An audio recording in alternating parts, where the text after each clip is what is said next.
This is one of the coolest ideas that I have ever seen, so we need to make a video about it. Maybe Safari Zone will be reversed. Wait, reversed? What does that mean? Since it practically inspired the mechanics for Pokemon Go, like in Safari, we will be able to battle Pokemon. That is an amazing idea, and the thing is, I want to make this really clear at the start of the video that I don't need any wild Pokemon battles in my Let's Go Pikachu and Eevee experience. If it is dropped tomorrow, exactly as we've seen, with the only way of catching Pokemon being through the Pokemon Go encounter, I'm completely fine with that. So this isn't me overhyping Let's Go Pikachu and Eevee or setting myself up for disappointment and then wishing there were things in the game that aren't, but this is such a creative idea that Game Freak isn't going to do it, are they? Well, we can actually go and look at some of the things that have happened with Pokemon Let's Go Pikachu and Eevee, because Game Freak knew.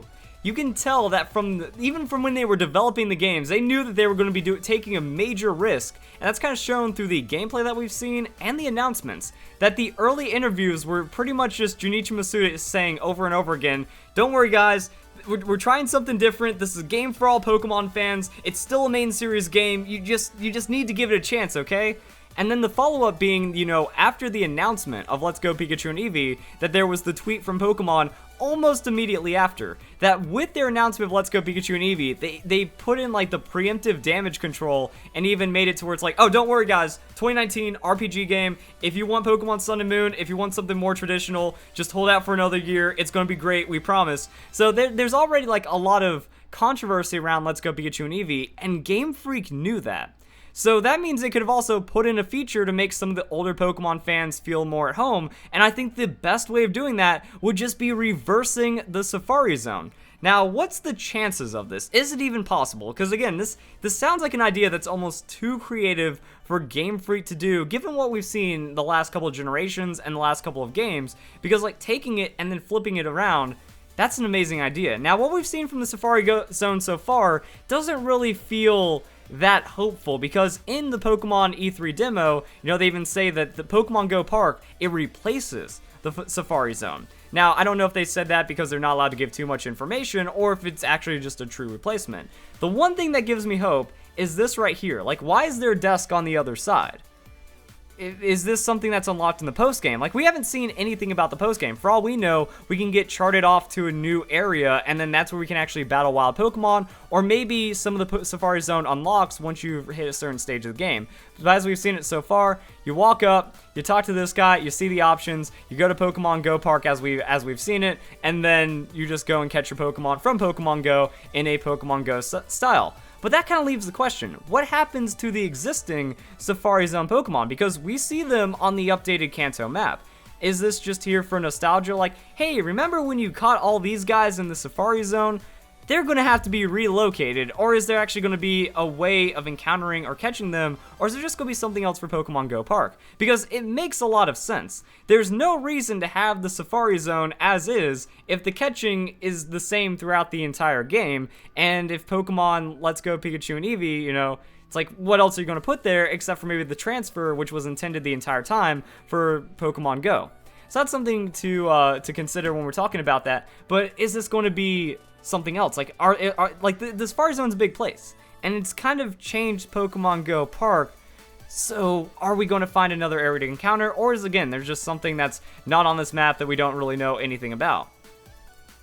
So here's the thing. We're going to get our information about this really soon. Like, we're definitely going to have the answer before the games are released, and that's just kind of following this line right here.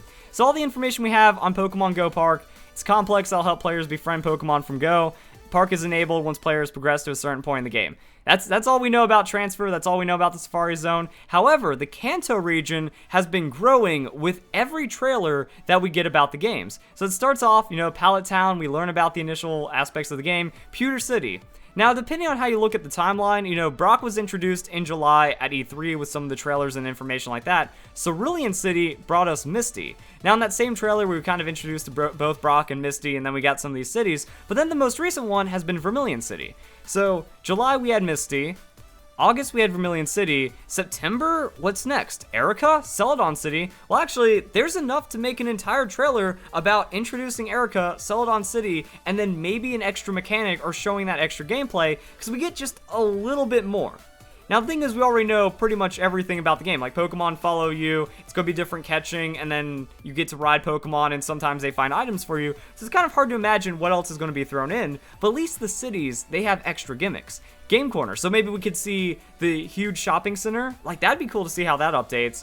Celadon Game Corner, Erica, and then maybe even the Cycling Road. Like, that actually is something that looks like it's been replaced. Cycling Road more seems like Cycling Park, that in the trailers, we don't have a bike because we're riding Pokemon, so maybe we learn about what happened here. But what's next? What's after that? Well, we follow the path down, and that's going to be Koga, and Koga is Fuchsia City, and like I've shown, the information about Pokemon Go Park is lacking. So the next trailer is Erica, the trailer after that is going to be Koga, and then maybe we'll find out. Like, maybe they'll be like, oh, by the way, the Safari Zone you know and love, it's returning. And then that's maybe where we could get a tease about having wild Pokemon battles, because just flipping around that gameplay makes so much sense. Or at least we get more information about Go Park, how it works, what that facility is doing there, and then seeing how the how Fuchsia City is going to be changing. Because like when you look at the original games, you know, you kind of have to like maze your way through this or use cut and stuff. So the city has changed. It seems like this is just more of an empty-ish area that goes into this old Safari Zone. We still have the classics for like finding the HMs and stuff. But yeah, I want to see like what else is going on with City, because definitely the Pokemart is in a different area compared to the other things that we've seen. So the new layout's going to be really interesting. I want to know how Koga's gym is going to work. I just thought about this. 3D Koga's gym with like the fake walls and glass and ninja tricks. That's going to be cool. I hope they really put a lot of work into that and not make it like super freelo. Actually make it like a challenging maze puzzle to where it's kind of difficult to understand what's blocking you and what isn't. So yeah, then that's when we're going to see our Safari Zone. So my guess on this is late September. Early September, we get the Game Corner Erica trailer. Late September, we find out about the Safari Zone. And if it isn't there, don't give up hope, because we also have the post-game. We still don't know anything about the post-game, and the post-game has been revealed before the games have come out in the past, like a Pokemon Sun and Moon.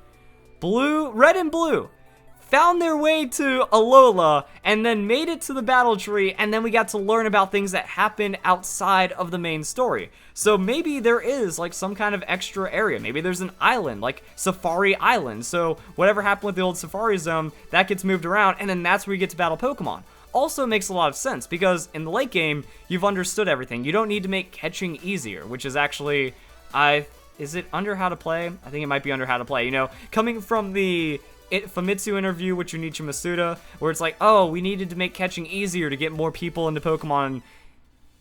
Okay, sure. It's questionable of a statement that is. Well, I mean, by the time you made it to the late game, you understand how everything works. So that'd be an added challenge. That would also be a good way of showing the point of Pokemon Let's Go Pikachu and Eevee. These games are made to help transition younger Pokemon players, as well as Pokemon Go players, into the main series for the 2019 game Generation 8 RPG. So if you actually have wild Pokemon battles in the game, that's going to be a really good way of transitioning players. And we've already seen wild battles. That there is Pikachu launching an attack at Zapdos. There's also a battle encounter with Moltres in some of the trailers that we've seen. So at the very least, it is guaranteed that we are getting some kind of wild Pokemon battle experience, even though it's just going to be for legendaries.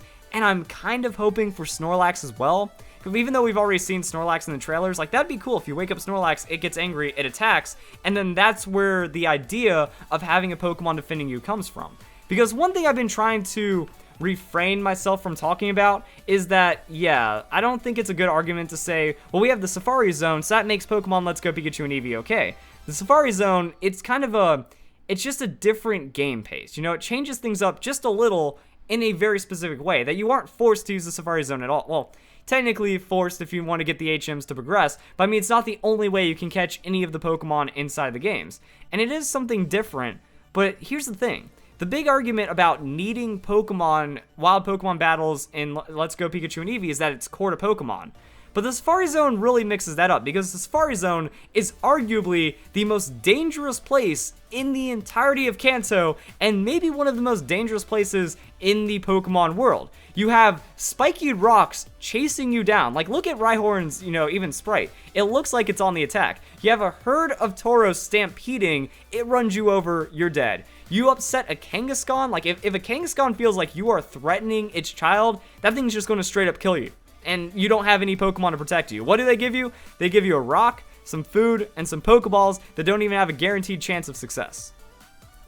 So I think when you look at it that way, that I'm trying to like really, yeah, when you look at it that way, the arguments that you need to be battling Pokemon, even if you go to the original Pokemon games, kind of doesn't hold up. I'm also saying that we can't have the Safari Zone everywhere and justify it that way, because what's the first thing that happens when you take a step into Pallet Town? Well, Professor Oak, or take a step in the grass, Professor Oak, he comes running out. He's like this crazy old man that's like, no, we can't lose another kid to the Rattata. He's like, yo, Pokemon are in tall grass, you need something to protect yourself. Hey, I'm gonna hook you up with a Pokemon. That's actually pretty cool stuff. And then there are some like inconsistencies in the gameplay, because the original tutorial, the guy just throws a Pokeball at Weedle and catches it, and then he says, you need to weaken the Pokemon first. So there are mixed messages. Pokemon isn't exclusively core to having to battle wild Pokemon, but just completely removing that gameplay, I can understand why it upsets people. But that's not a reason to hate Pokemon Let's Go Pikachu and Eevee, especially when there's a solid chance that, alright,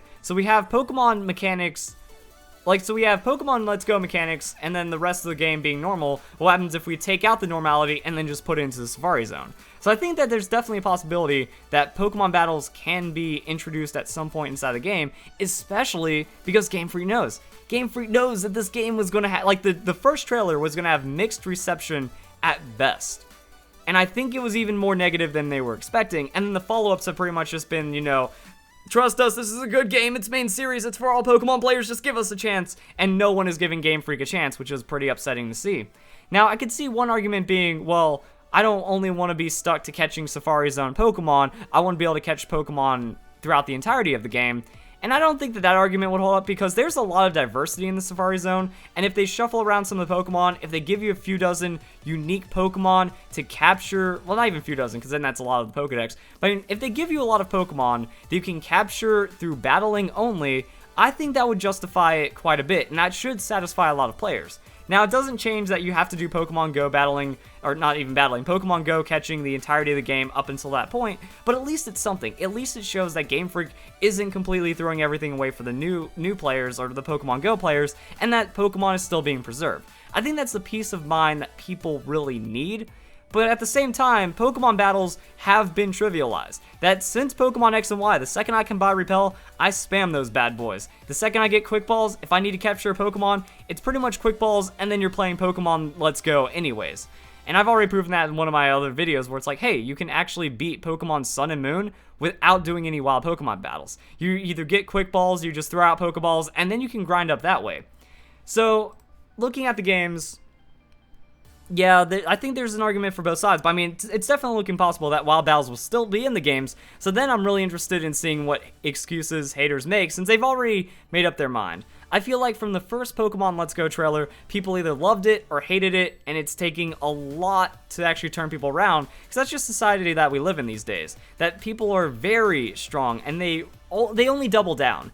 That people are unable to admit when they're wrong, or when they like jump to conclusions too soon. So because of that, they're actually like a lot more aggressive with their opinions. I think that's a big thing about Pokemon Let's Go. We're getting a lot of new, awesome information about these games, but people are still like, no battles, 2019, bad game, bye. It's like, I wonder what would happen if there's objectively battles in the game, and what that would do for people's opinions of it. So there's definitely a chance for the news. It's a really cool idea. Start from a comment. I think the discussion was awesome. So if you guys enjoy the video, hope you all have a nice day. Thank you very much for watching.